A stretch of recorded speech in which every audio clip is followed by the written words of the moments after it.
पूर्व दिशेला गुलाल उधळत सूर्यदेवानं जणू धरणीला आपल्या कवेत धरलाय।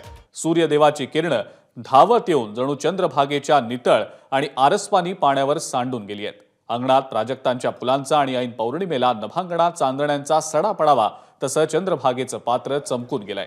वारकऱ्यांचे जथ्थेच्या जथ्थे पंढरपुरात दाखल झाल्यानं चंद्रभागा शहारून गेलीय, तर संपूर्ण पंढरपूर नगरीनं जणू आज कूसच बदलली आहे।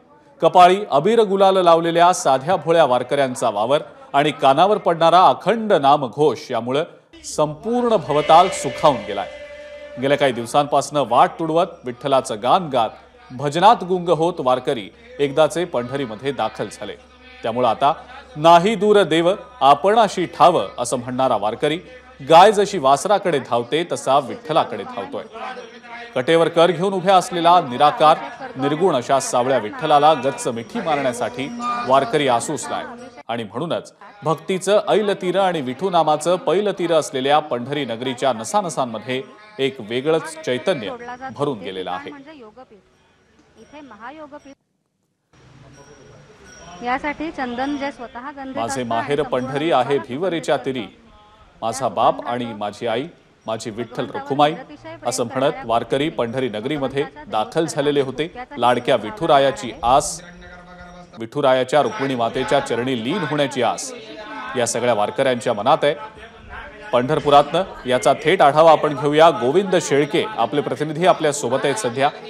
गोविंद, वारकऱ्यांची मांदियाळी पंढरी नगरीमध्ये पाहायला मिळतेय। चंद्रभागेच्या तीरी वारकऱ्यांच्या गर्दीचा महापूर पाहायला मिळतोय। गोविंद, कसं नेमकं वातावरण आहे तिथलं, काय सांगता येईल त्याबद्दल?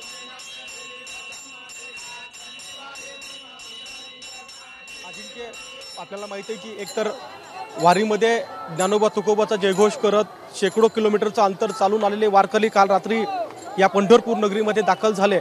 त्यासोबत आम्ही बघतोय की पहाटेपासून राज्याच्या कानाकोपऱ्यातून जे लोक एकादशीच्या निमित्तानं विठ्ठल भक्त जे पंढरपूरमध्ये येत आहेत, त्यामुळं अक्षरशः पंढरपूर दुमदुमून गेलाय।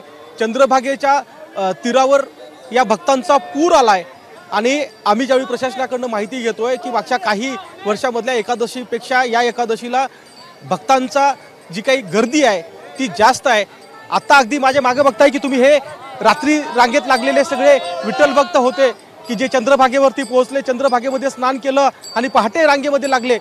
पदस्पर्शाचं दर्शन घेण्यासाठी तर 20-22 तासापेक्षा जास्त कालावधी लागतोय, मात्र मुख दर्शन घेण्यासाठी सुद्धा 7 ते 8 तास लागत आहेत।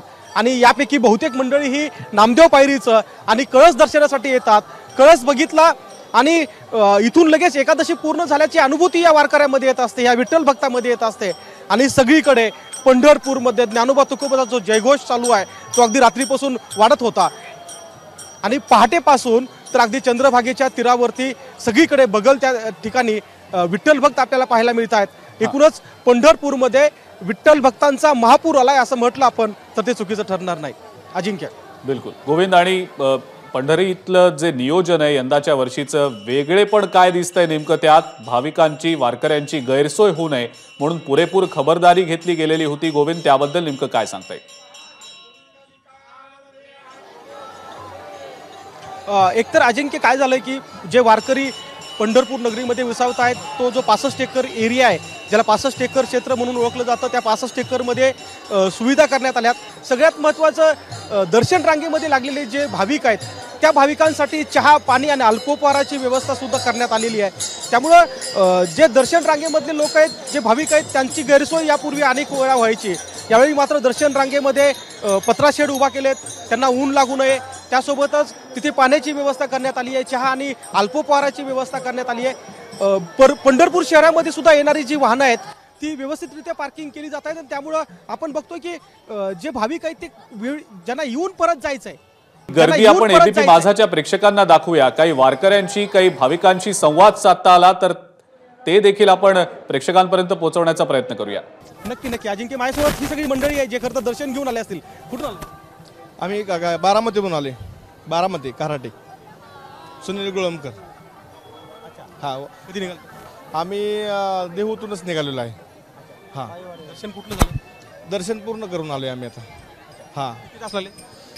1-2-2.5 तास गेले आमचे। मुखदर्शन घेतलं?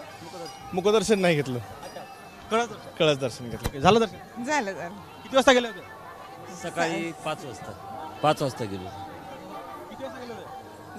दर्शन घेऊन समाधान झालेलं आहे. जनसागर भरपूर आहे. ठीक आहे गोविंद, धन्यवाद. आपण ही जी माहिती दिली त्याबद्दल. आपण या संदर्भातले अपडेट सातत्यानं तुमच्याकडनं घेतच राहू.